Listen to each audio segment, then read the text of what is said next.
Hi everyone, this is Brittany Bennett and I'm going to discuss my Educational Technology Tools project from Georgian Court University, class EDC 5158. I'm going to discuss different tools that I learned from taking this course and how it can be applied into the inclusive setting. Meeting all students' needs. I learned that using different forms of technology in my classroom can make each student successful in their own way. For instance, students who are more visual may need some more visual tools that can be provided through some technology, as well as more auditory, again, can be offered through some technologies. And I found some cool ways to incorporate the needs of all students into one lesson. So this way it was differentiated and each student can learn based on their own needs, but from the same lesson. I did use some tools that I learned in this course to pre-record myself reading a story from the library that I knew my students would want to check out. Once I learned that I can pre-record my voice and my students can listen to it on the go, I found that this was a great tool to use for my students that have higher comprehension but just struggle in reading. So where we've never had the opportunity to check out books from the library because the books tend to be a little bit higher for my learners, this was a great way to pre-record, and then the students are able to sit in the library with a book that they chose and listening to it. This again is a great tool for teachers who don't have funding to purchase audiobooks. In addition to audiobooks, sometimes you get students that have an interest in, let's say one of my students is obsessed with wrestling.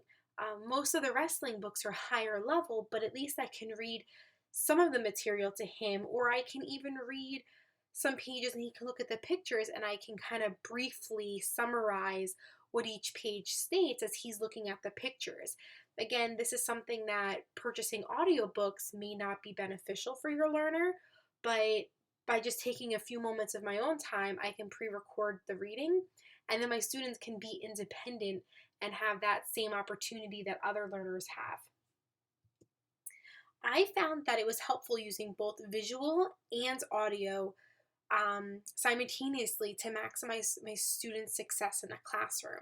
So I have a Promethean board, as well as I was doing some podcasting that I learned in this course. I found that using both of these together, I was able to focus more on my learners and their behaviors, and I was able to minimize their distractions. So as the lesson is running on the board, I was able to sit near my students who become very distracted very easily, and I was able to minimize those distractions without having to interrupt the entire lesson and from the other students from learning. This I found was a great tool and it was very successful, and I'm continuing to use this tool on a daily basis. In regards to cognitive load, I know that it plays a huge factor with students with special needs, but truthfully, I feel it benefits every student.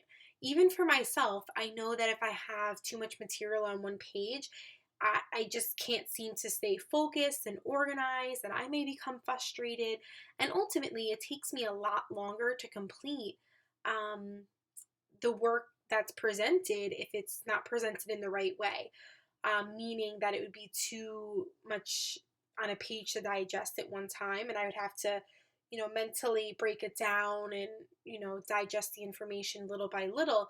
Whereas if I was given, a task broken up into multiple sections and it was not too busy and it was organized, I feel like I'd be able to complete a lot more, and that is well for my students. So I've noticed that when I break a lot of my materials that I'm giving my students into smaller portions and less material per page, they're actually able to complete more work as if I had it all on one page. So I use this through presentations when I present a lesson with my Promethean board, but also when I give them worksheets now, I tend to break the worksheet into smaller pieces for them to digest.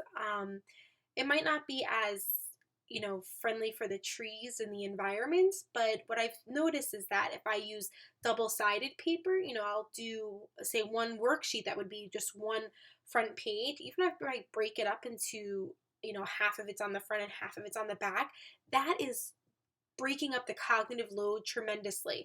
And I've seen, like, if you make more spaces, it really helps the learner stay focused and organized, and they're able to complete more work as if there was a lot more material on one page. Some assistive technology that I've learned in this class, um, that are also available is inspiration software, which is typically geared towards learners that are in 5th to 12th grade. It's used for students who are visual thinkers. The product does help students organize and analyze information and integrate new knowledge and think critically. There are graphic organizers and diagrams within this product that I feel were pretty successful. I don't have any students currently using this software, but in the future I may recommend it. Another assistive technology that I found was Proloquo to Go software, which is typically geared towards any individual of any age, despite their age. It is typically used for individuals who are communication impaired. So I feel that the individuals who do benefit from this are individuals who are diagnosed with autism, cerebral palsy, Down syndrome, developmental disability, apraxia, stroke, and traumatic brain injury. What I found most beneficial about this product is that you can customize the vocabulary with folder based, which is really helpful, I feel, for, again, the cognitive load. You're able to organize all these icons and words based on, your individual learner. So if you're going out to a restaurant, you can have a folder for a restaurant and have the different restaurants that they know. Maybe for, like, I go on a monthly trip with my students to the mall. You can have specific restaurants listed under, let's say, the mall category. Whereas then maybe if you go out with mom and dad, you may have different restaurants. So which I thought was really cool is that you can customize that, and it'd be easier for the students to use it and be more practical. Because you don't want something that's going to be overwhelming, because then the students won't be able to use it and won't be beneficial for them.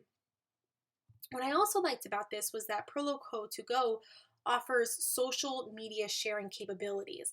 So they're able to share it through Facebook and Twitter, but then what's also cool is that they can copy and paste it for other purposes, such as like emailing and homework assignments and things like that, which I thought was a really cool additive to this. And that was basically it. And here are my references. I definitely enjoyed this course, and I feel I've definitely come out of my shell, and I've really enjoyed learning about different forms of technology that I can bring into the classroom, and my students have definitely benefited from me taking this course.